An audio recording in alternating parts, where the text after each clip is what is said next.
Pierre-Yves Bimon-Capocci, bonjour. Bonjour Thibault Liorade. Vous êtes président du groupement Amadeus Executives qui rassemble 40 dirigeants de transition et qui est membre de la FNMT, la Fédération nationale du management de transition. On va évoquer ensemble le manager de transition. Qui est-il? Quelles sont ses spécificités? Alors première question, qu'est-ce qui est absolument incontournable chez un manager de transition? Effectivement, il existe un certain nombre de critères objectifs incontournables. Déjà, il faut comprendre que le management de transition, c'est un métier qui est quasiment exclusivement réservé aux managers chevronnés, c'est-à-dire qui ont au moins une vingtaine d'années d'expérience professionnelle, opérationnelle, dont une bonne partie dans des postes de management. C'est un prérequis essentiel car un manager de transition doit pouvoir être opérationnel, doit pouvoir être efficace immédiatement dès sa prise de fonction.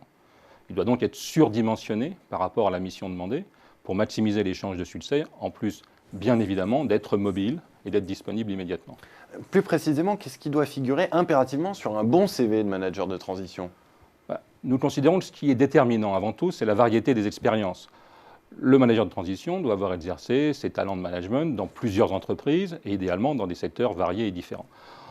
On va ensuite s'attacher à regarder le détail des réalisations qu'il a accomplies à ses postes. S'il a eu à gérer des changements ou des crises, s'il a mené des projets de transformation ou de redressement, dans ces cas-là, il y a de fortes chances qu'il donne satisfaction et qu'il réussisse en tant que manager de transition. Qu'est-ce que ces expériences passées sont censées traduire en termes de compétences? À tout le moins, elles sont une bonne indication que le manager possède une série de compétences difficilement mesurables, ce que les anglo-saxons appellent les soft skills. Par exemple, en premier lieu, je pense à la capacité d'adaptation, que ce soit au secteur, à la taille, à la culture d'une entreprise. Je pense aussi à la capacité à résister à la pression et au stress, deux qualités indispensables. D'abord pendant les missions, bien évidemment, parce que les managers doivent répondre à des situations d'urgence et y apporter des solutions opérationnelles très très rapidement.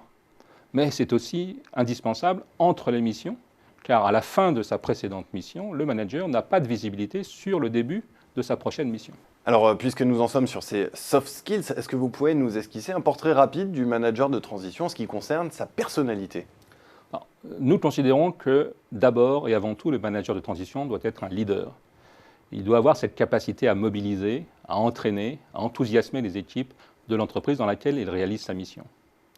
C'est aussi quelqu'un qui doit être focalisé sur les objectifs et les résultats de sa mission avant toute chose. Celle-ci, souvent, ne dure que quelques mois.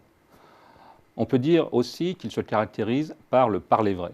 Le manager de transition est là pour dire ce qu'il pense, pas pour dire ce qu'il croit que le donneur d'ordre veut entendre. Ce sont là deux notions bien différentes. Enfin, de manière plus générale, c'est un très bon communicant, que ce soit auprès de son donneur d'ordre, mais également auprès de ses collaborateurs en interne. Alors bien sûr, ce sont là des traits de personnalité qui ne sont pas toujours faciles à déceler a priori, mais en tous les cas, ce sont ceux que nous privilégions chez les dirigeants de transition, que nous cooptons chez Amadeus Executives.